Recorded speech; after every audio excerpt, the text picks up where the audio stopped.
Welcome back, everyone. It's Joe and Mike, buildassetsonline.com. Today, we're getting into a pretty interesting topic here. Is hustle culture necessary for success?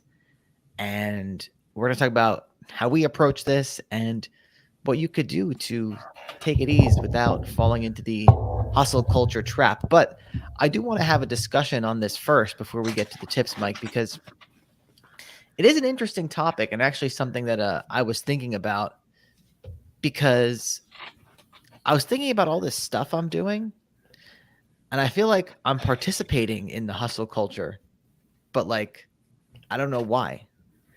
Well, before we get into it, while we wait for people to pile in, why don't you talk about what hustle culture means to you? Because this is something that I know really grinds your gears. So why don't we hear it from the horse's mouth? Well, I feel like I didn't make up this word hustle culture. I watched like a mini documentary on some woman that was like basically like a female Gary V and like with there's a lot of people in like the I guess you could say like the religious community that they kind of put like a religious spin on the whole hustle culture thing. So I was watching something about that and it got me thinking about it. You know, like you see like those like maybe like a text image and quotes. It's like rise and shine, like Jesus will bring you wealth or something. Okay. You know what I'm talking about? No. Like I, Joel Osteen? I don't know. I don't know exactly. Hold on. Like All right. I guess it was crossing over into like what's that shit that Jared likes? Manifestation. Well, yeah. It was crossing over to Like, that, but from like a Christian sense, it's like, you know. But yeah. anyway, it's all kind of related. So hustle culture is basically I guess this way of acting that work is all there is and like you have to like work super hard to succeed. And yeah, so this is a good meme I think that encapsulates it. It's a picture of Drake with Gary Vee's head, working 18 hours a day and complaining, binge watching Netflix for 18 hours and not complaining. I feel like it's a little bit of an exaggeration on how it Yeah. works. How it works. Yeah. And I mean, that first one there, complaining is a zero return investment. So Yeah. I guess that's kind of the idea. I would say complaining is probably good. I'd say complaining has an ROI for sure. But before we get into it, so we have four ways today that you guys can take it easy and profit. Because yeah, I don't think this fully encapsulates what online business is supposed to be like. I feel like this is mental fodder for people that are doing stupid business models. And so the only way they could actually make those things work is to just have this really kind of exaggerated mindset and just power through it in order to try and make their hopes and dreams work. But before we do that, Well, let me keep going. Let's take attendance. our attendance, Justin, he's taking it easy. He's ready to 10x. This is gonna be a 10x presentation for sure. And actually, I like Grant Cardone. Um, Gary Vee's all right. We got Aaron. What's up, Ease Gang?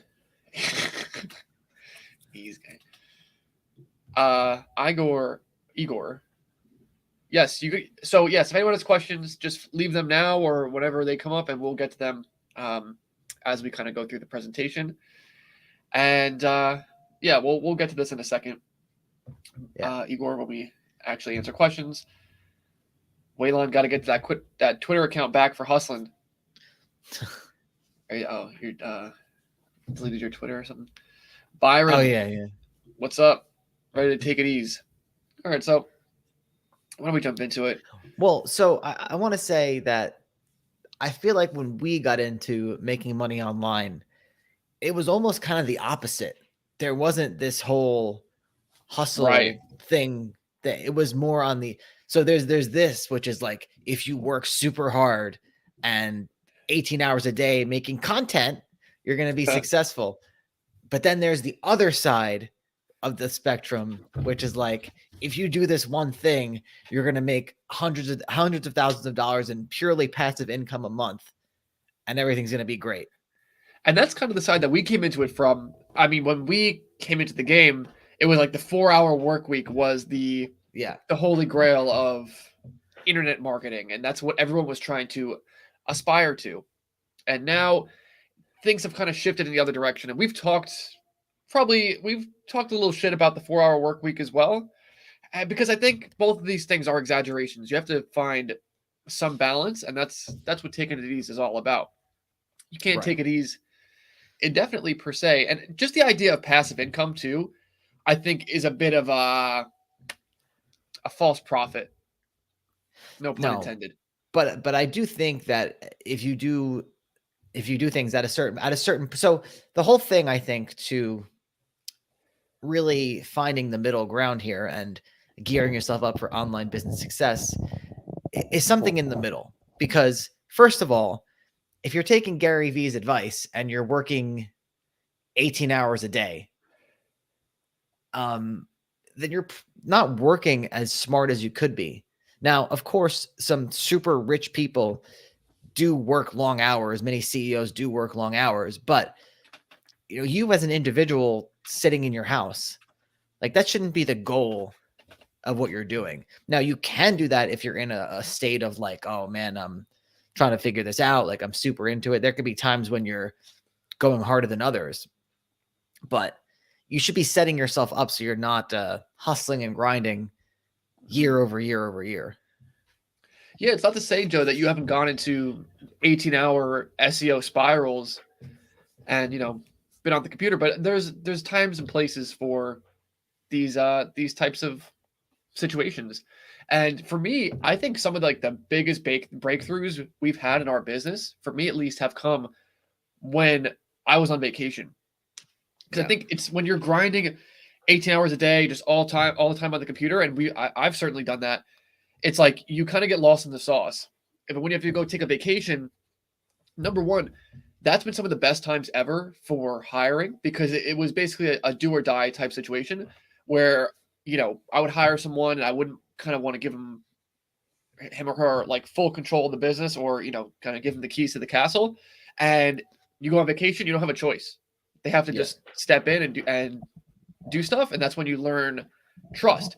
And on top of that, when you're not doing all the day in, day out type BS, a lot of that kind of clears out of your mind, and you can give more mental energy, or honestly just ideas pop up, and like you learn to prioritize what the most important things are in business. And so, like, really specifically for our dropshipping stores, I remember we went to Amsterdam, and I don't know what it was, but we were in the airport on the way back, and I had a revelation about the way that the stores have to go and the suppliers we were going to contact and all this. And it eventually, turned into having that one site that we kind of pushed forward on. We're able to sell that for 6 figures, and it really just all came after that. So I guess without further ado, why don't we start talking about this? Yeah, we could start talking about this. Another thing that before we get into it, the other thing that made me want to talk about this is because I was just talking with some people that I met recently and telling them about like what I do, and their first immediate reaction is like, "Oh man, like I want to do that. Like tell me how to do that." And I think people think that it's like easier than it is. It is advantageous to do what we do, but some people think that they're going to do it from a position of, first of all, not really wanting to do it. Because when I got into this, like I literally, all I wanted to do was quit my job. So that was my like main focus. You have a lot of situations where people are like comfortable. They're like, I don't want to quit my job. It'd be nice to earn a little bit of extra income here and there. What happens then is that whenever you hit a hardship, whenever you hit a stepping stone, you're going to be like, well, I'm just, I'll address this tomorrow. And then a week passes, and then, I'm giving up on this website. Yeah. Exactly. You need to have that do or die type mentality, and it's what is it? Burn the boats to take the island, which is Never heard I don't that know if one. that's this. You never heard that one? No. Burn the boats to take the island. Oh, because you have no To way to take get out. exactly. Yeah. I think the mentality has been very helpful, but yeah, I mean, for us, it's like we came into this trying to take it easy. So Right. Right. that's you can burn the boats to take it easy, but you don't burn the boats and then just work 18 hours indefinitely. So Yeah. We can anyway, get to the points now. let's go. 4 ways to take it easy and profit. Number 1, stop pursuing passion. And when we say this, we mean passion inside of your business. Like Shark Tank, you watch Shark Tank, the people, they got a reverse mortgage on their house so they can make some stupid I don't know, couch cleaner.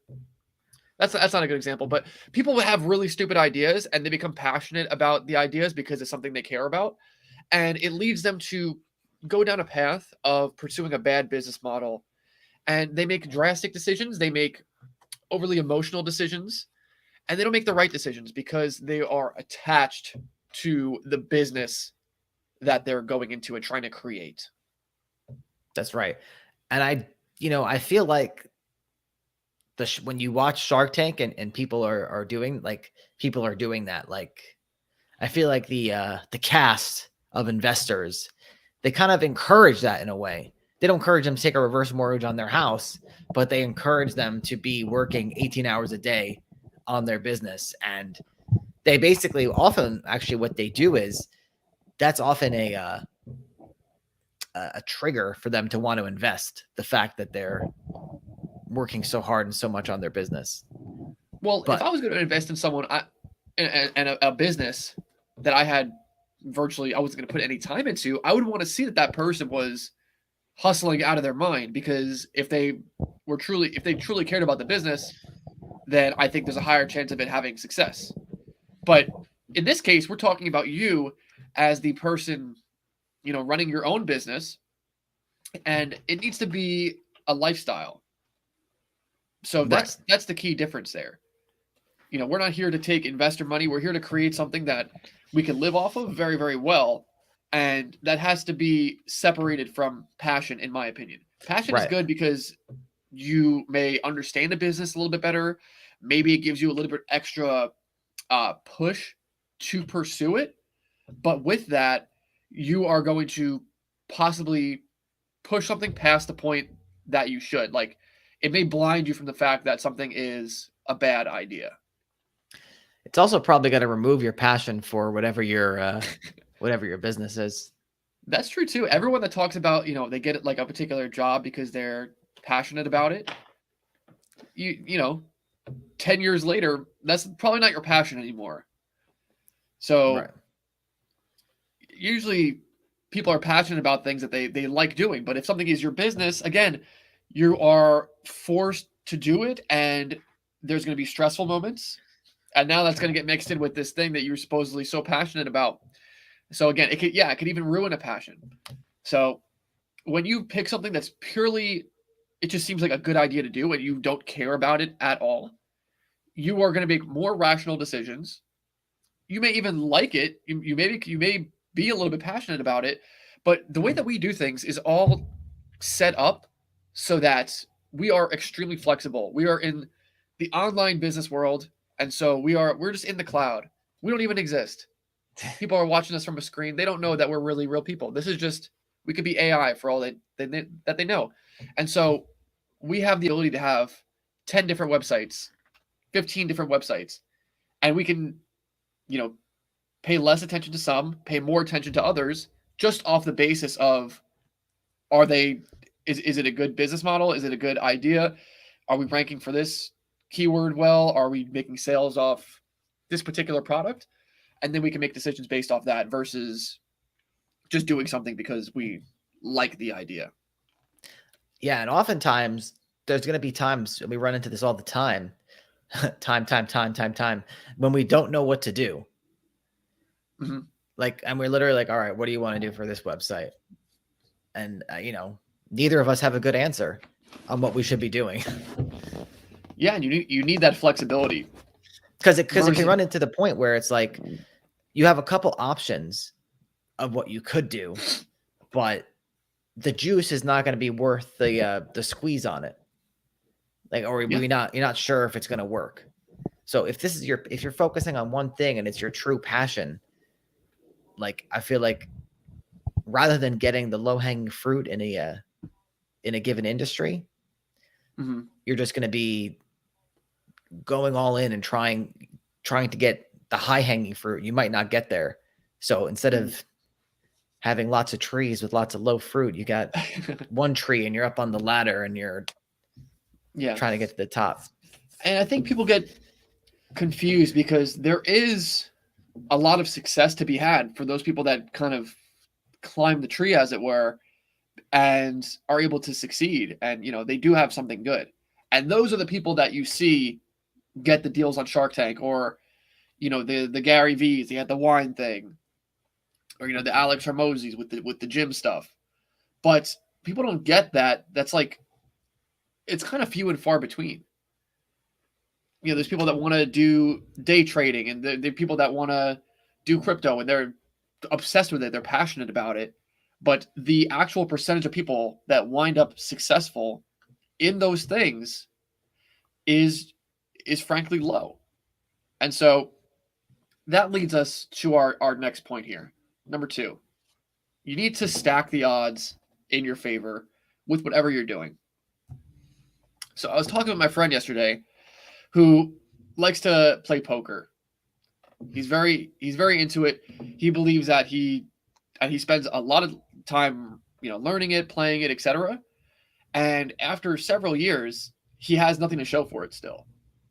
And I was saying to him, no matter how good you get at the game itself is still rigged to not be in your favor. It doesn't mean that there aren't professional poker players that make a lot of money doing that. It's just the fact of the matter is, no matter how good you get at the game itself is never going to give you 90% odds in your favor. And this is what we've always been able to do and identify from the very first day that we started doing any business online, whether it was FBA, whether it was Kindle, whether it was drop shipping, whether it was making this channel, whether it was any of the blog websites, whether it was any of that, whether it's land, especially, we've always looked at it and said, okay, what do I need to do to get a large payment? Like, how much do I need to put in to get a much larger payment out? Mhm. And I mean, for all those business models that we've done, it was always a clear path. I'm gonna go to the Walmart clearance section. I'm gonna buy this stuff. I'm gonna resell it on Amazon. I scanned it on my phone. I know I'm spending $5. I know I'm gonna profit 50. I'm gonna make this coloring book. It's gonna cost me nothing, or it's gonna cost me a couple $100, and the odds of me not breaking even are astronomical. We're gonna sell these expensive products. We're going to sell them for $3,000. The odds of us not getting a huge profitable sale are very low. On and on and on and on. And people refuse to play this game. This is where I think the majority of people go wrong. Like, even with the people that want to do FBA, they want to have these cheap products with them, even with Facebook ads, AliExpress. In order to execute that properly, you need to be doing everything like 95% right. With this, we can be 10% right, 15% right, and the odds are still so in our favor that it just doesn't matter. The amount of ad accounts I've looked at where people are doing so many things wrong, and yet they're still going to make a profit that month, of thousands of dollars. It's really, even to this day, it still kind of baffles me, because it's like, I don't want to say it's easy, but again, it's just the odds are so stacked in your favor that it's really hard to lose. And so, yeah, Gary Vee, he wants legacy, not currency. And so, again, for the majority of people, what does this mean? I've never understood that. I mean, I've heard people say this, that, oh, after I'm gone, like, this is what I want people to remember me by. I've never understood that. In what sense? Like, you're dead. Like, you think. Yeah. Like, I don't know, like, especially on like a grand scale. Like, I want the world to know that I am the king of content, Gary V. Long after I'm gone. Yeah. It seems So you don't want on your tombstone the foremost expert on SEO? No, I don't. I hope to forget about it by that time. When you finally get deranked from the human race. Yeah. Yeah, but anyway, no, so this is like, I think the problem is that when people are first getting into this idea that you can make money online and you don't have to have a regular job per se, they only have these people to look up to. And these people are not giving a good example for something that the majority of people can do and have success with without getting to a super high level of expertise. And this has been our whole thing, is that when we're going to do a business model, it's going to make sense before we even start doing it that we know it's going to be successful. Like drop shipping. We know. Oh my God. If people are watching this on audio later, this is showing me with Gary V day 1 NFT in NFTs and then day 365, and he looks decrepit. But yeah, with drop shipping, if you're going to make $1,000 on a sale, even $500 on a sale, you need to spend $500 on search intent traffic, meaning you're selling a conference table. You could have $500 worth of people searching for conference tables. And as long as one of them buys, you can break even. And so that's so much more powerful than trying to sell some handheld massager on Facebook ads that you're going to make $20 on. And people, I think, get these ideas that like, oh, it's easier to sell this $20 thing and people will just buy it and I'll make a bunch of sales versus just trying to sell one more expensive thing. Or taking it to an even more extreme level, since we're in the theme of Gary V here, making content. People think like if you think you're just going to make content and become financially independent that way, that's even a worse dream, I feel like, than the Facebook ads thing. Yeah, I mean, we're making content right now, but we know that, I mean, I think we take it easy pretty well with this. And honestly, the more we try to hustle with Build Assets Online, the worse, the more diminishing returns it is. That's true. Trying to make But again, we've set this up in our favor with our high ticket offer, our high ticket course, because what are the odds we make one live stream a week talking about stuff we know about? What are the odds that, we're not going to get a couple sales and it's not going to be worth it? Yeah. Yeah. So, it's, I don't know. It all has to make sense. And I think that's something that comes with time, with just going through things, because we failed at so many different things before coming to this realization that, I think it's something you just have to kind of put in the effort. You can put in the hustle, but eventually you're just have to come to this point. And even, like some of the biggest marketers and think about like Grant Cardone and stuff like that. Russell Brunson, they may have cheap things you could buy, but they're making the majority of their money off like high ticket type stuff. And, in Russell Brunson's case, like the ClickFunnels, which is, completely automated recurring. But I mean, put the software aside. What about all like the live events and stuff? Exactly. You're going to go to the live event, $1,000. You're going to try, I'm sure they have $25,000 plus masterminds. Even Tony Robbins has that type of thing. So these people understand that they're just the cheap stuff. That's just to get people in the door. At the end of the day, they know for every 1,000 people that come and buy a cheap thing, X amount of people are going to buy into their $25,000 freaking mastermind.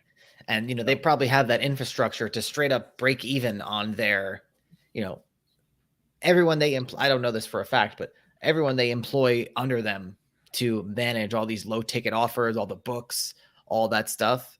It's probably literally all to break even to get a fraction of those people that buy that stuff to get into the $25,000 thing. Yeah, exactly. So number 3, out of the 4 ways to take it easy and profit, have paid and organic traffic. This is very important. Both? You need both? I think you need both. Because listen, the paid traffic is set it and forget it. With Google ads, with the search intent traffic that we talk about, where you're showing up for what people are literally searching for, not trying to target a particular demographic or audience set or anything like that. Being able to get paid traffic dialed in is very take it easy worthy in and of itself. But on top of that, the organic traffic is take it easy worthy because you're not paying for it. It's just coming in, and it works for number two for really stacking the odds in your favor. Can we do an experiment, Mike? I'm curious because of how many few people we have watching this stream. This is how pathetic YouTube is. We should finish this up, close down the stream, go live again, high ticket dropshipping niche research or high ticket dropshipping product research, and see what happens. I mean, I don't think it's about YouTube. I think people just want particular things. I think YouTube's it's shadow banning us when we try and spit the truth. Is it a he or a she? I corrected myself. I said it. Probably a she. I feel like it's like a motherly figure. YouTube. Yeah. That's the vibe I get. I don't know. Anyway, paid and organic traffic. If you have, like I said, the paid traffic, once you get it dialed in, it's just going to bring in that basically indefinitely, and you can take it easy. But the organic is going to always be that safety net, and it just further stacks the odds in your favor because something could happen. Your paid traffic could get screwed up, which I mean, I've never really seen that happen in like a bad way. But the organic traffic, you could shut down your paid ads, and worst comes to worst, you're paying $0 to get people in the door, and you're going to get profitable sales out of that. So, yeah, that's really the beauty of organic traffic is that you could walk away for a while and could still be coming in. Yeah. Now, of course, with organic traffic, Google giveth, Google taketh away. So yes. I think that's why it's important to be diversified with a number of websites. That way, for whatever reason, Google decides maybe she doesn't even decide. She just, has a hiccup and does something with your site, and then it comes indigestion. And it comes back a month later, because this is the kind of stuff that's been happening lately. People's sites been tanking. A site we bought tanked at the end of May, and now it's back. And now another site we had tanked more recently, not as much as the other one, came back fully, and then went down again. This is a very, very important point, Joe, because if we didn't have both paid and organic traffic, and we didn't have a plethora of websites, then so let's say, what does this mean here? Look yourself in the mirror, ask yourself, what do I want to do every day for the rest of my life? Do that. What if you said, Joe, I want to do SEO every day for the rest of my life? And here you are, you're grinding away on this SEO. All of a sudden, the Google algorithm spirit, she has some indigestion. And these sites you've been working on for 5 years, all these SEO sites, they just tank. And you have nothing else. Because that's what you read this Gary V meme on Instagram, and you took that to heart, and you said, I'm going to do SEO every day for the rest of my life. And then it all goes down the toilet. I mean, this is something we learned very early. We learned this very early that we cannot rely on. I mean, so obviously all of our income is facilitated through the big tech platforms, Google, Shopify, Amazon. I mean, even I guess ad networks and stuff comes back to Google. But, you can never fully rely on them, which is why you have to diversify your risk among them in different areas. There's no way to not go through them, but go to this Gary V meme for a sec. If your passion was like makeup or something, and you have, which I hate makeup, don't even get me started on that. But if you have one, if you have one like one website and you're selling makeup on it. That's your passion. And you're doing all this work on this website. You're SEO in this website. You're ranking for best blush brush or something. And then Google has a hiccup and you tank. You got a problem there. Yeah, especially if you're bringing in inventory and stuff like that. But Yeah. Joe, the fact that we have the paid traffic and we have the organic traffic, all these people that are dedicating their life to SEO, and there's a lot of them, when everything that they've worked for kind of goes down the toilet, they're going to have no choice but to walk away. But for us, it doesn't really matter if one site goes down for a little bit, another site, whatever, goes up. And so we're going to be able to weather the storm much, much easier. And so by the time this resolves, we're still going to be in the game. Exactly. But and if you only have one game, you can get taken out and then you're out the game. And there's also a nice little trail off effect. Like, you know, you could have a site that goes down 70%, and then you're like, oh, whatever, I don't want to work on this anymore. Or and then it just kind of keeps, giving you, like one of our students I was talking to the other day, he had a site that got hit by a Google algorithm update like a couple years ago, but it still pays him like $300-$400 a month in ads. And she's just, he's like, whatever, it pays for something. It pays for my cell phone. It pays for this. It pays for that.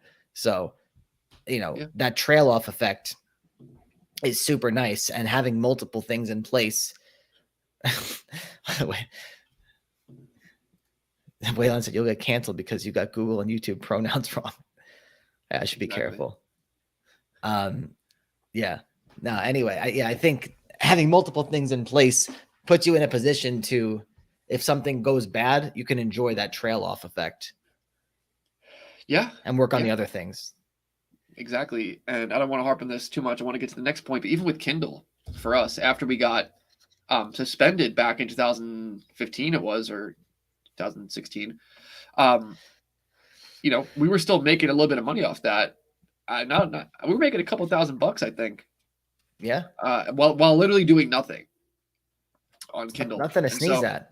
Yeah, and it's nothing to sneeze at, but if that was the only thing that we had, it wouldn't have been enough, and it would have been stressful, and it would have been it would have been a problem. But you're able to, once you're diversified, you can enjoy these assets that even though they take a hit, they're still bringing in a little bit of money, and you're taking it easy on them. So your time investment continues to go up because you're working on the things that are actually bringing you return at that time, instead of just being stuck in a constant time sink trying to fix all the issues with just like the one golden egg you have and you're trying to keep alive. Yeah. And I'm still, to be very honest with you on the subject of Kindle, I'm still slinging these coloring books. People are still buying these coloring books. It's been making me 8 years. Probably like 2013 or something. And they've been making me money for that long, not that much, but at least 2014 at the oldest. It's crazy. I'm actually looking at the books right now on Amazon. Let me see when it came out. The first book I made was released. Okay, it's 2015. Okay. What day? September 12th. No, all right. My bad. Anyway, point number 4, final point, and then we'll get to all the questions and comments and stuff. Point number 4, to take it easy and profit instead of hustling. Have low expenses / no debt. Yeah. This is very important because, if we look at this Gary V meme right here, and you're going to look at yourself in the mirror, and this is the criteria that you're going to use, and say what you love is, well, I guess let's get back to the makeup example, because I can't think of a lot of things that people love. But the makeup example, and you want to start doing your own Kylie brushes or something. So how are you going to sell these? There's going to be a lot of things to do to go into that. Or I guess that anything you want to sell, if you're not doing it in an intelligent way, you can get into trouble. And having low. What am I? I'm going off on a tangent.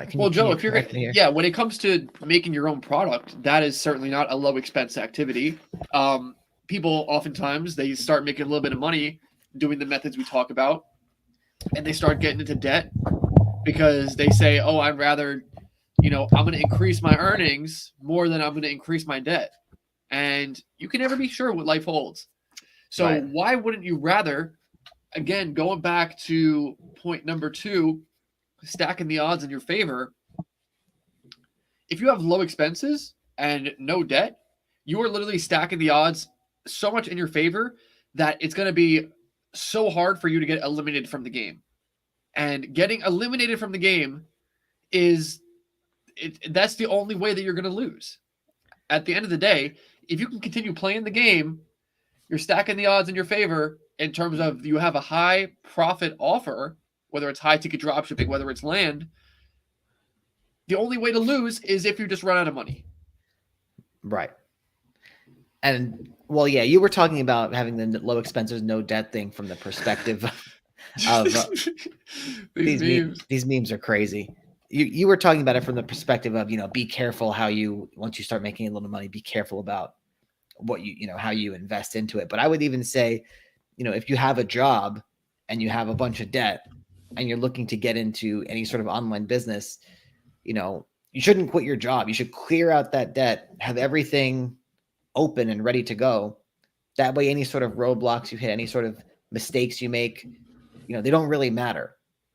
And once you start making a little bit of money, do all the things that the financial advisors tell you not to do. Pay off your house. Like, have your personal life be totally financially secure. That way you could take risks in your business life and not lose sleep over it. And then those risks can pay off. Well, that's what I'm trying to say is, say you want to start a drop shipping store and, you quit your job or whatever, and you have a certain amount of money in your account and you have to spend that on ads in order to make that money back, or in order to make, enough profit for your expenses that month. Yeah. If you have a mortgage hanging over your head, or you have credit card bills, and you have to give $3,000, $5,000 to those companies each month, that is 100% going to have an impact on your decision making, and you are not going to be as rational with your decisions. You're not going to be able to take that risk of spending enough money on your ads, because there is that thing looming over your head that if I spend this much, then I have to stop. I'm not going to be able to pay my bills. Yeah. And so that's what I mean by getting eliminated from the game is, you just kind of run out of money and you have to go back to having a job in order to have that financial security and make sure, your whole life doesn't fall on your face. I want to talk about something actually that a friend of mine that I talk with a lot, so his thing was building content sites, but he also had a job and he's got some debt that he wanted to get rid of. And, he invested a lot into this content site that got hit by the Google update. It's since actually started to make a comeback, but it was literally almost zero traffic for like almost 2 months. And now it just started coming back. But he basically made the decision once it went down. He's like, yeah, he wants to get that level of financial freedom. And so what he decided to do, and I thought this was actually a brilliant idea, he's going to keep his job, do arbitrage with FBA. That way, he's spending the money, it's coming back quickly, which is essentially what I did to jumpstart everything. He's going to do that, do drop shipping once he's over the hump with that, and then do land. Yeah. So I think he's got a solid plan there, because he wants to, clear out his name first, have a clean slate. And yeah, I think that's a good point. And honestly, to not make it all bad about Gary Vee today, he actually did make a point like this. And so actually, when I was younger, I watched a video of his. I had just flown to Vietnam to take it easy.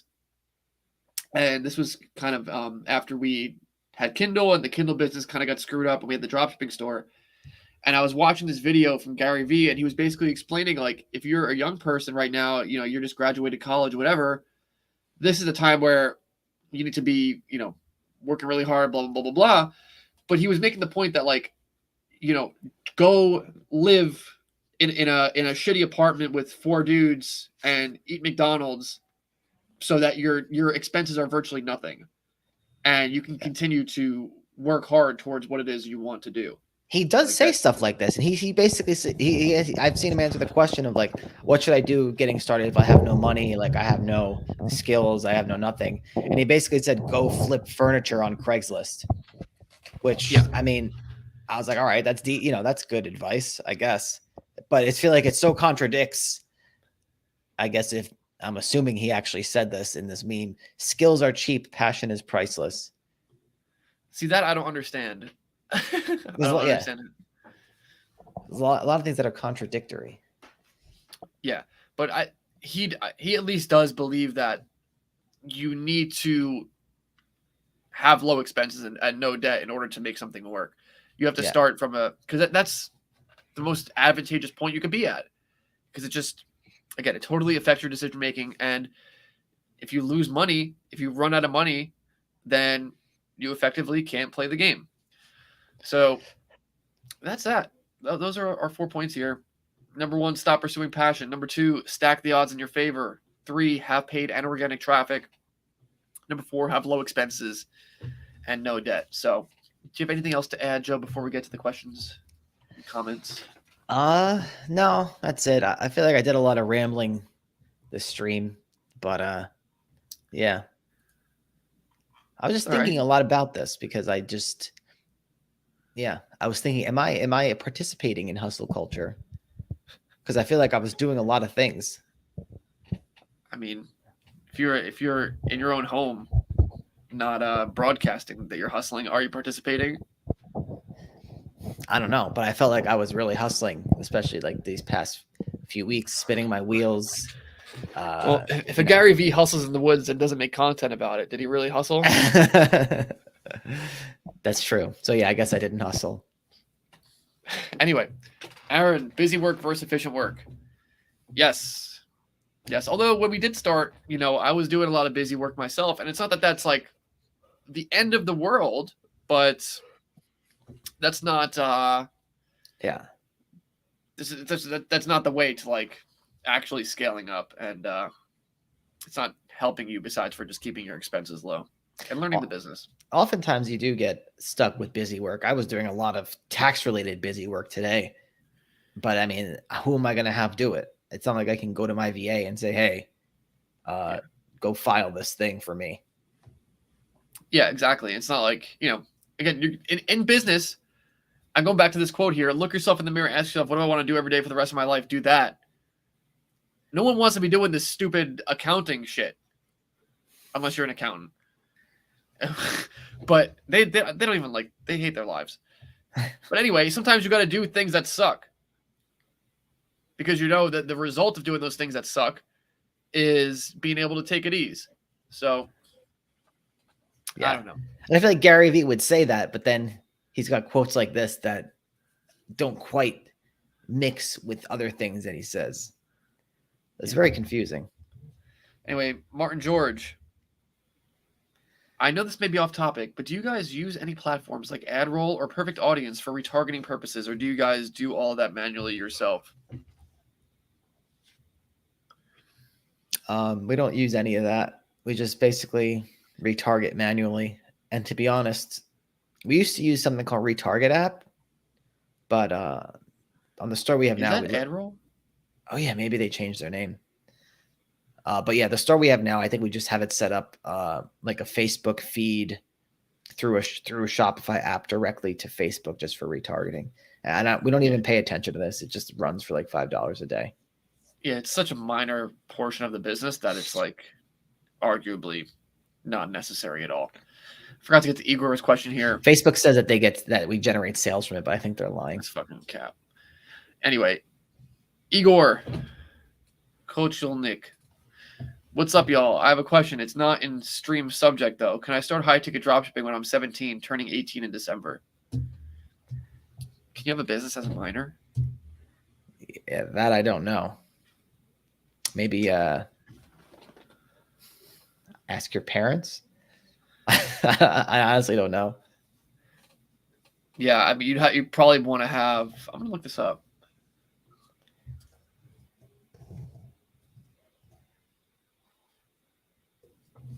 You have a business as a minor. Let's come up with like business minor, like college. Well, he asked a lot of other questions, so maybe we'll get to those real quick. Yeah. Okay, guys. Oh shit. Okay, guys. I will have to go in a couple minutes, but I'll finish the presentation. I have one more question, and it'll be blah blah. Well, these aren't like 17. I can't afford your course. What steps would you guys recommend to me? I was thinking about creating a store just to earn a 2,500. But there's stuff I'm missing. I'm sure to be successful. I'm not sure, and I'm sure it's in the course. Well, what do you have to say to this, Joe? I would say do what Gary Vee says and go flip some furniture on Craigslist, or do something like that to, if you want to buy a course on online business, I would try and earn the money outside of online business, if that makes sense. Like I would get an income before anything. Yeah, exactly. There's plenty of ways to make $2,500, and you need to be willing to have less return on your time, even if that's a $15 an hour job, or flipping furniture. I don't know, how would you flip furniture, but I guess you would buy it beat up and then paint it, whatever. Possible. Where were we? But yeah, I think if you're trying to get into online like no matter what your age is, you shouldn't be spending money on a course if you don't have that money. Yeah, first and foremost. Regardless of what anyone tells you. Because some people will tell you, I've actually seen this. Some people will tell you, oh, go take out a loan to. I actually think that I've heard about it like real estate conferences. They kind of take your, like your credit score or something, or they make you fill out some paperwork to get some sort of evaluation of like your credit score. And then I think you can actually like take out a loan for the upsell at the conference. Yeah. Remember we were involved in some course, like we had bought a course and the guy was telling us that he does that. No. Okay. Well, we'll talk about it later, but anyway, I think that's kind of predatory, but in any event, Matt says, what's up, Boa Bros? Workspace Yogi, speak your truth, Joey. Justin says, just do a bunch of exposed videos, dropshipping exposed. That's actually, I like that idea. Dropshipping exposed by two bald guys. That could be, we're going to do that next, actually. Maybe we could just watch a bunch of stuff on stream, and talk about it, because we could do that now. I feel like we never had the ability to do that before. Yeah. You could just click stuff right here, right? We could just watch stuff from here. Yeah, just go to YouTube and watch. Okay, we'll do that next. Matt says, I have 2 stores now looking for cash flow. Once I get my ads running in my second store, I'll be working 10 hours a week to pay off my $5,000 student loan from 1 year of college. After that, it's up. Delivery driving. I think he's saying he's going to work as a delivery driver for 10 hours a week to pay off the $5,000 in student debt. I mean, that's smart, because like I said, it's like you don't want to get taken out of the game. If you know you're doing something where the possibility of return is very much stacked in your favor and you could make a lot of money doing that stuff, then it's just a matter of how much time it takes. Some people are able to do really well out the gate, month 1, month 2, month 3. Some people, it takes 6 months, 12 months. And I think a lot of that has to do with like how new you are to online business. Because I think people kind of underestimate how many little things go into it.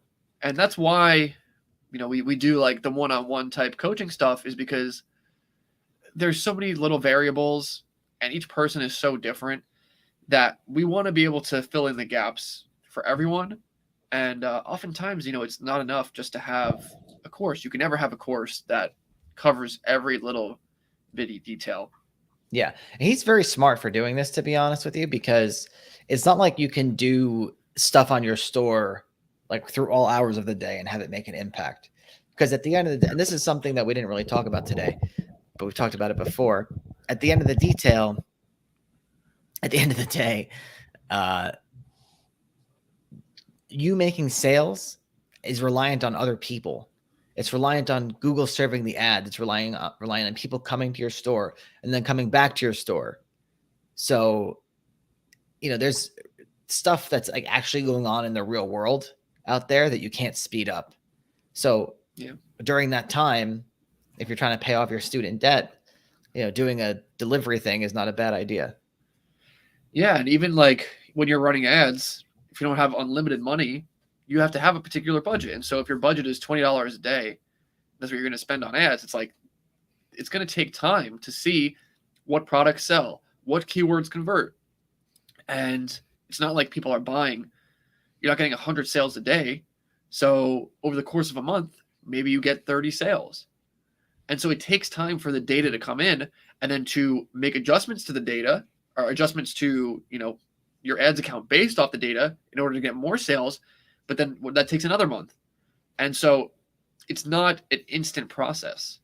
So that's why you need to be kind of taking it easy, because you're here to play the long game. And maybe that's not something I would have even liked to hear as a young kid.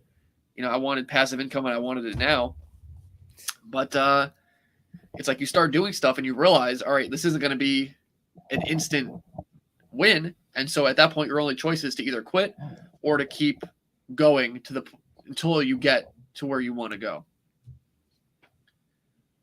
Yeah.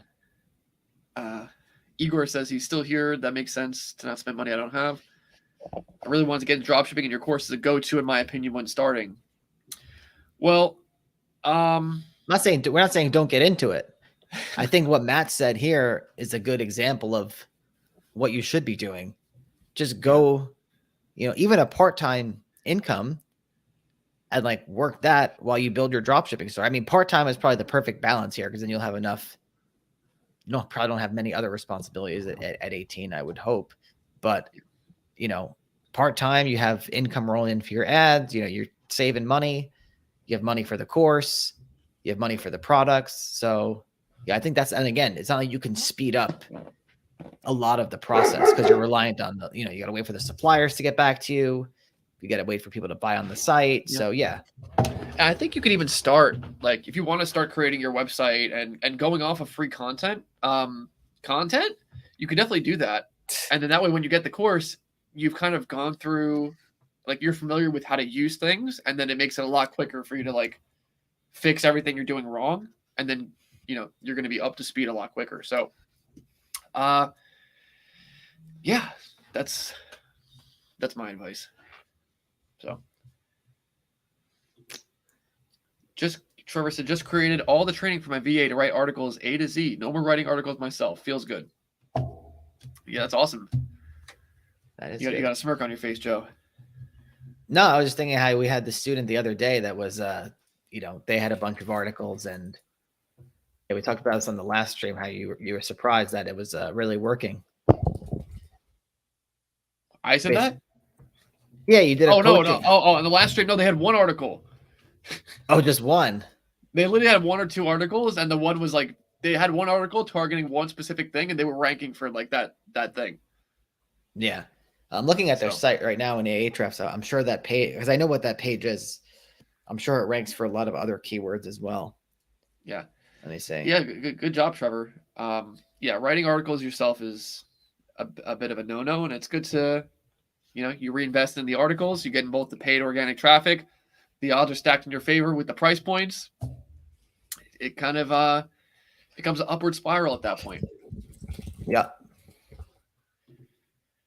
Igor says, by the way, Mike, you're the first American ever to pronounce my last name properly. I know a little bit of Russian. Что? Как дела? So there you go. Молодец. Нет. Сука, блядь. Anyway, Matt says, you can really only speed up the process so much from what I've learned. Can't spend too much too fast, similar to bodybuilding. If you eat too much too fast, you get fat. Slow and steady, long-term. Perfect analogy. And in the scaling modules of the course, one of the newer editions, I talk about the idea of bulking and cutting. Taken from the bodybuilding world, because when you're scaling, you say you're getting a new supplier, or you're trying to spend more on your ads account in order to get more traffic in and get more sales. inevitably with things like Google Shopping and even like text ads to a certain degree, you may spend too much on one particular thing. So you bulk, you spend more, and then you got to cut back down. You eliminate all those problem areas, and now you're shredded. So did you actually use that analogy? yeah. Huh. Or even with like new suppliers, you got to get into suppliers, you got to add them, and then you start running the ads, and then you got to cut back a little bit based off what performs and what doesn't. And so it's a constant process of you spend more, get more data in, get more sales, trim back on optimize a little bit, and then you go back and do it again. Yeah. Okay. So I guess that's that. We're at 55 minutes. Got no more questions? Don't worry, guys. Next stream, high ticket dropshipping niches and products all revealed, the best ones. Exposed. We're going to give you all the highest profit, best selling, hottest stuff. Yes, 5 hot niches for. And I'm going to use I don't even know what season it is right now. I'm going to use a flame emoji. Yeah, a lot of emojis. But yeah, that's it, guys. So if you want to get our free course where you can see how we build $1 million in online assets from home, taking it easy, buildassetsonline.com/playbook. And so that's all we got. Hope you guys enjoyed today's stream, and you can take it or leave it. But as always, take it easy.